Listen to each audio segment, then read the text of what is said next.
नमस्कार प्रेक्षकांनो, आजच्या एपिसोडमध्ये आपण बघूया. इथे गायकवाड सर भूमी आणि आकाशला आपल्याबरोबर घेऊन आलेले असतात.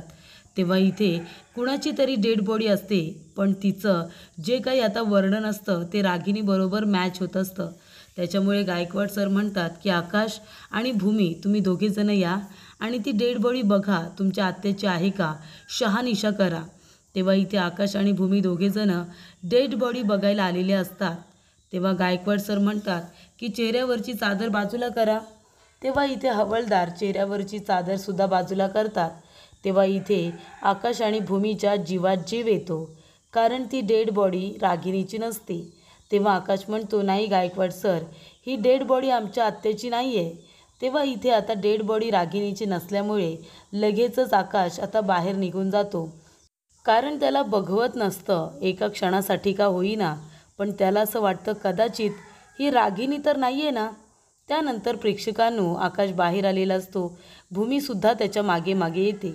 भूमीने सुद्धा देवी यायला सांगितलेलं असतं की आत्याने माझ्यामध्ये काही असू दे, पण ती डेड बॉडी रागिणी आत्याची नसू दे, कारण का तिचं असं काहीतरी वाईट व्हावं अशी भूमीची इच्छा नाही आहे.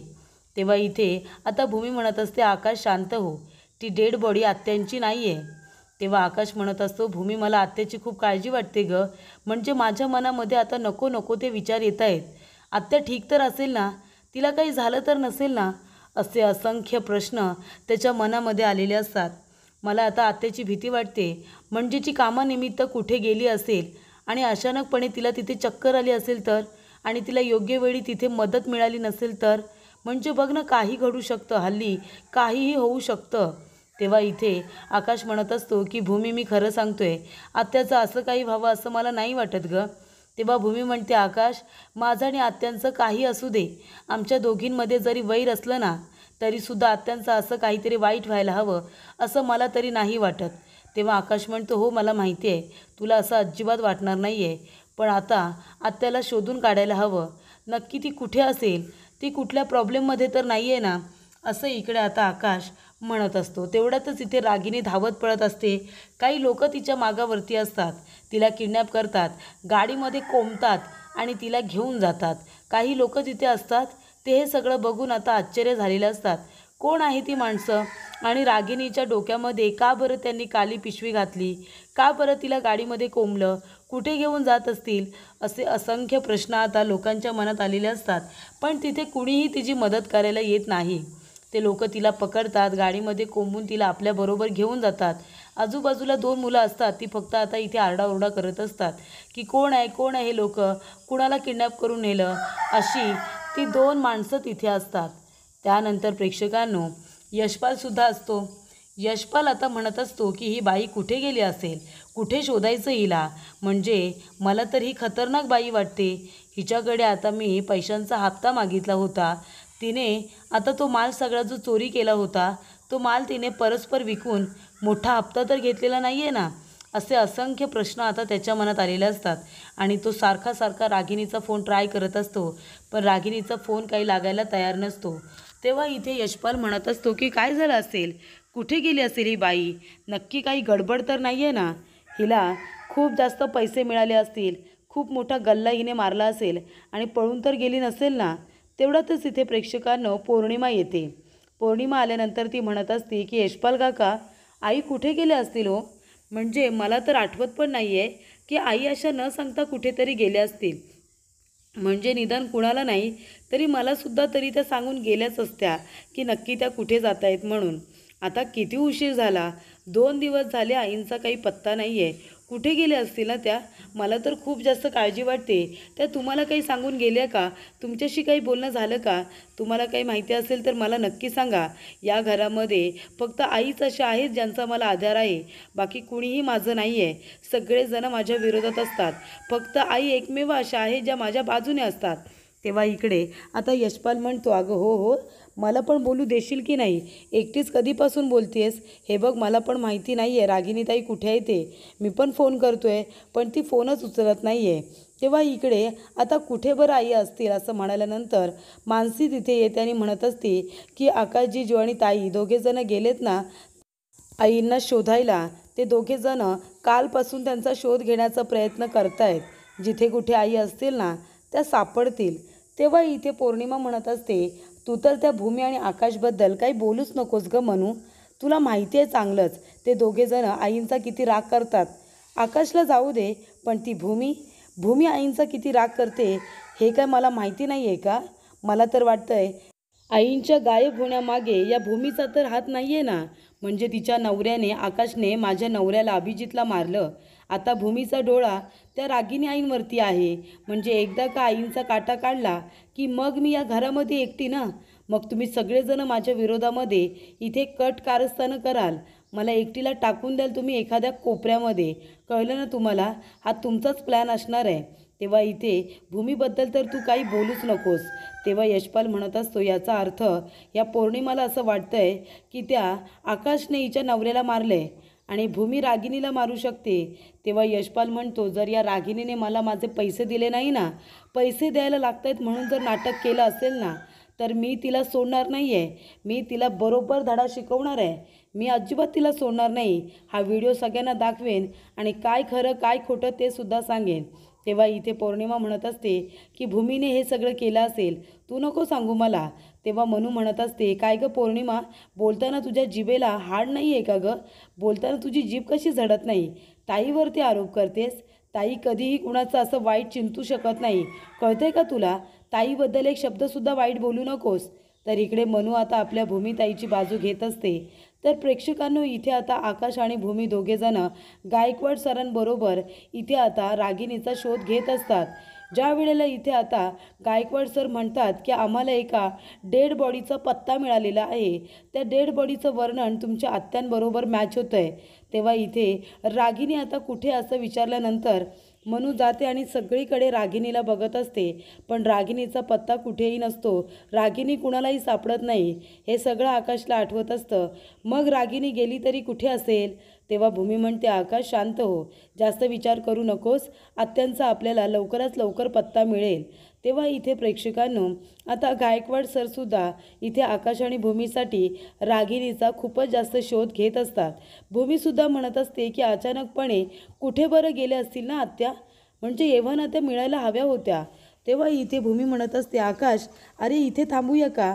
म्हणजे इथे आपण जर विचारपूस केली ना तर रागिनी आत्या नक्की कुठे आहेत हे सुद्धा आपल्याला कळेल.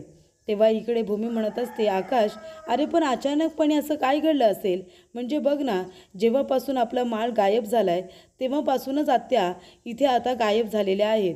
पण आपला इथे सगळा गोडाऊनमधला माल तर मिळाला, पण आत्या कुठे आहेत? त्यानंतर प्रेक्षकांनो, भूमी म्हणत असते, आकाश अरे गाडी थांबव ना तिथे, हे बघ ती गाडी. तेव्हा आकाश म्हणतो, कुठली गाडी? तेव्हा भूमी म्हणते, अरे ही तेच गाडी आहे, याच्यामधून ती सिस्टर गायब झाली होती. एक माणूस आला आणि याच गाडीमध्ये त्या नर्सला बसवून निघून गेला. अरे तीच तर गाडी आहे ना ही, ज्याच्यामध्ये ती नर्स आणि तो माणूस दोघेजण बसून गेले होते. तेव्हा इथे आता आकाशसुद्धा तिथून उतरतो. गाडीमधून दोघेही बाहेर येतात आणि त्या गाडीच्या आजूबाजूला बघत असतात काही आहे का ते.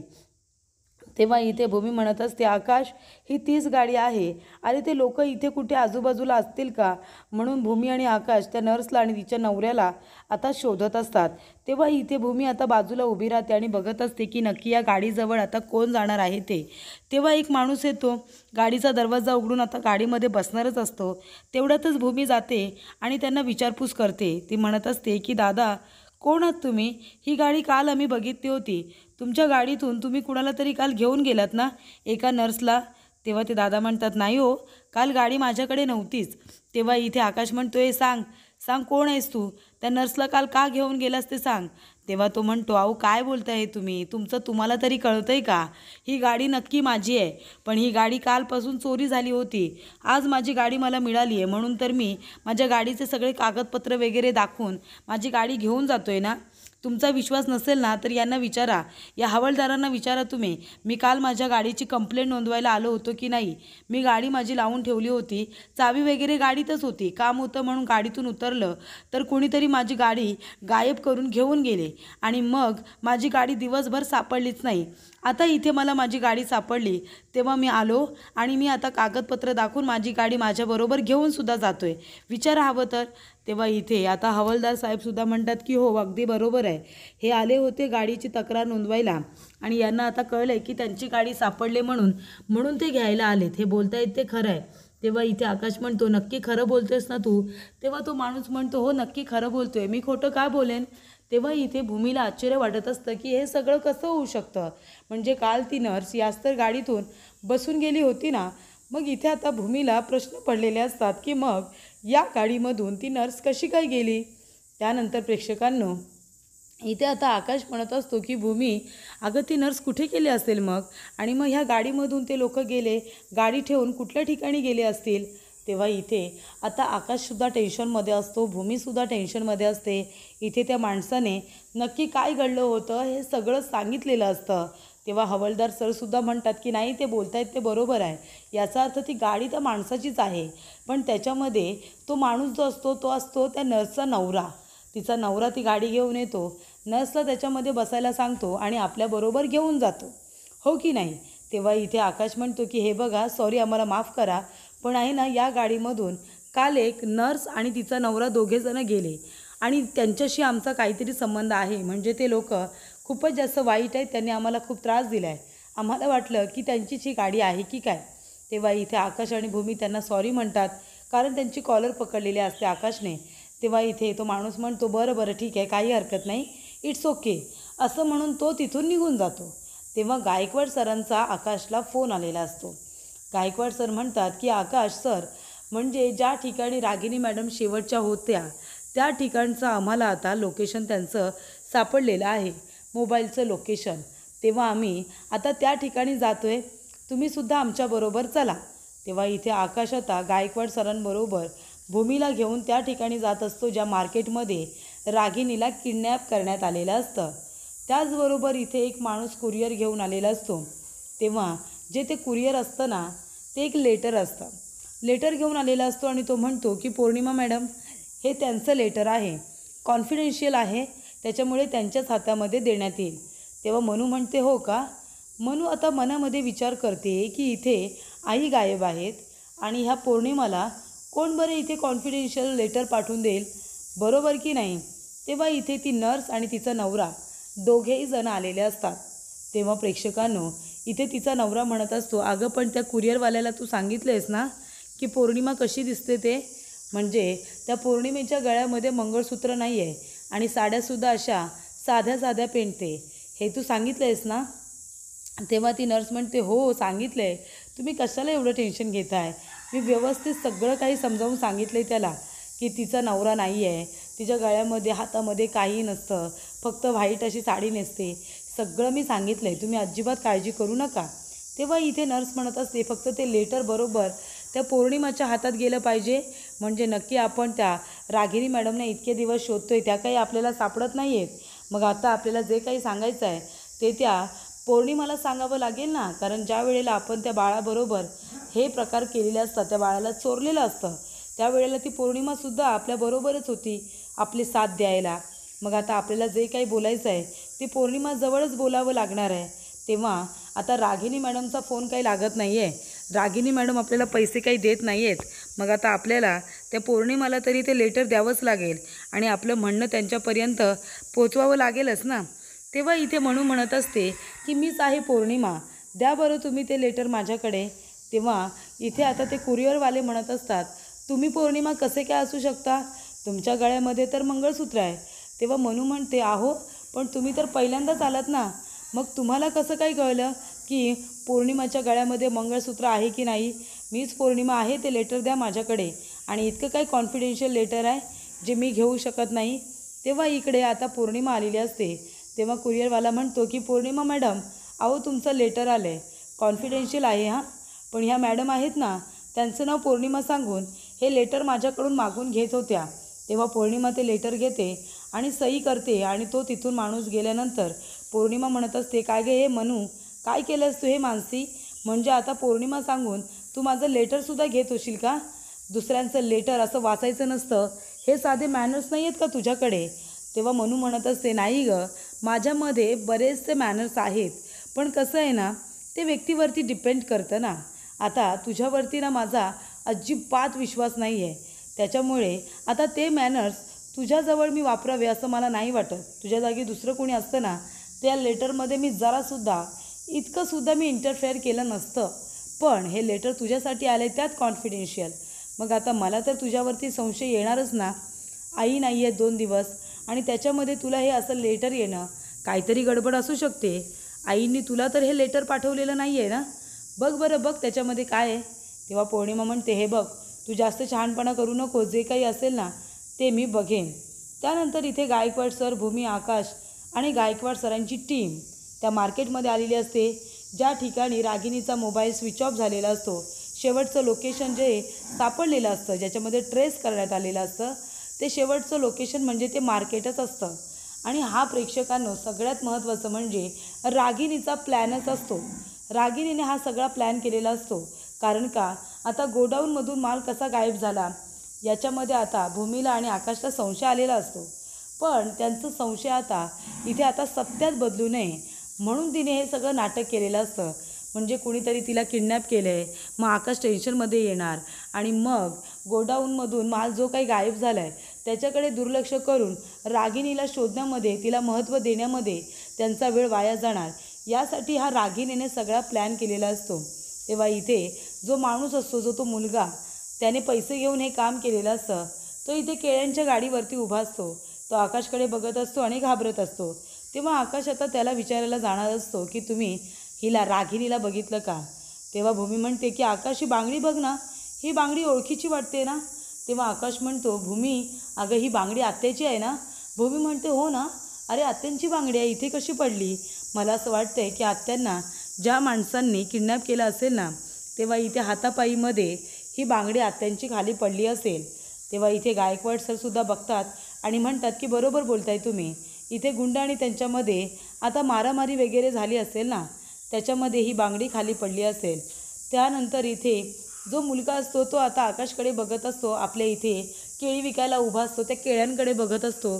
तेवढ्यातच इथे गायकवाड सर म्हणतात की आता शेवटचं लोकेशन तर हेच आहे. म्हणजे इथे आल्यानंतर त्यांचा फोन स्विच ऑफ झालेला आहे, त्याचं नंतरचं लोकेशन सापडत नाही आहे. हे गाडीचे टायर बघा, ज्या ठिकाणी गेलेत ना ते गाडीचे टायर अगदी तिकडे निघून गेलेत, म्हणजे आपल्याला तिकडे जाता येईल. तेव्हा इथे आता भूमी म्हणत असते, पण ही बांगडी तर आत्यांची आहे, म्हणजे आत्यांना इथेच किडनॅप केलं असेल ना. गायकवाड सर म्हणतात, अगदी बरोबर, इथेच त्यांना कुणीतरी किडनॅप केले आणि घेऊन गेलेत आणि ही बांगडी त्यांची इथे चुकून पडली असेल. तेव्हा आकाश म्हणतो, दादा तुम्ही यांना बघितलं का. रागिणीचा फोटो दाखवतो तेव्हा एक दुसरे दादासुद्धा येतात. तेव्हा त्या 2 मुलांना आकाश म्हणतो, तुम्ही यांना बघितलं आहेत का. तेव्हा ती 2 मुलं म्हणतात, हो हो बघितलं आहे ना. तेव्हा इथे त्या 2 मुलांना आता आठवतं. ते दोघेजणं इथे त्या बाळ्याची आठवण काढत असतात की तो अजून कसा आला नाही. तेवढ्यातच बाळा तिथे आलेला असतो. बाळा म्हणतो की हे बघा, तुम्हाला हे पैसे घ्या तुमच्या कामाचे, पण काम अगदी व्यवस्थित करायचा. आता रागिणी मॅडमला किडनॅप करताना जसं तुम्ही नाटक केलं की अरे कोण आहेत ते लोक, कुणी किडनॅप केलं, तसं तुम्ही जेव्हा नाटक केलं ना त्याचे पैसे, आणि आतासुद्धा तुम्हाला सेम नाटक करायचं आहे. ज्या वेळेला पोलीस इथे चौकशीसाठी येतील तेव्हा पोलिसांना तेच सांगायचं आहे की काही माणसं आले, रागिणीला किडनॅप करून तिला घेऊनसुद्धा गेले, हे असंच बोलायचं आहे. तेव्हा तो मुलगा म्हणतो की मग त्या कामाचे वेगळे पैसे मिळतील ना. तेव्हा बाळा म्हणतो, हे बघ, दिलेलं काम आधी नीट पूर्ण कर, मी जे म्हणेल ना तसंच करायचं, कळलं ना. तेव्हा ती 2 मुलंसुद्धा आता रागिणीच्या बाजूनेच असतात. खोटं बोलत असतात की इथे काल रागिणीला किडनॅप केलं, काही लोक तिला घेऊन गेले, बाकीचं आम्हाला काही माहिती नाही. गायकवाड सर म्हणतात, मग कालच तुम्ही पोलीस कंप्लेंट का नाही केली की इथे एका बाईला अपहरण केलं म्हणून. तेव्हा इथे तो मुलगा म्हणतो, साहेब बाबा आम्ही गरीब माणसं, धंदा सोडून कुठं जाणार. आणि महत्त्वाची गोष्ट म्हणजे इथे खूप श्रीमंत, शिकली सवरलेली माणसंसुद्धा होती. आम्हाला असं वाटलं त्यांच्यापैकी कुणीतरी असेल जे इथे तक्रार वगैरे करतील. तेव्हा इथे आता गायकवाड सर म्हणत असतात की याचा अर्थ रागिणी मॅडम यांना नक्कीच कुणीतरी किडनॅप केलेला आहे. आता ही गाडीची चाकं ज्या दिशेने गेलेत ना, आपण सुद्धा तिकडे जाऊया आणि त्यांचा शोध घेऊया, असं गायकवाड सर म्हणतात. तेव्हा इथे भूमी आणि आकाश दोघेजणं जातात, गायकवाड सरांच्याच गाडीमध्ये बसतात, कारण ते चौघेजणं मिळून आता इथे रागिणीचा शोध घेत असतात. तर पुढील भागामध्ये आपण बघूया प्रेक्षकांनो, इथे भूमी आता गाडीमध्ये असते. अमोली एका माणसाबरोबर बोलत असते आणि छोट्या बाळाच्या गाडीमध्ये ते छोटं बाळ असतं. एक बाई जाते, अमोलीचं लक्ष नसताना बाळाला उचलते आणि घेऊन जात असताना भूमी तिचा पाठलाग करते आणि बाळाला पकडते. बाळाला तिच्याकडून सोडवते.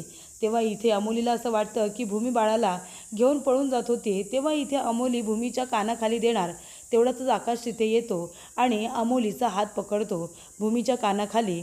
आकाश अमोलीला आता वाजू देत नाही, तिचा हात पकडतो. आकाशला अमोलीचा खूप राग येतो.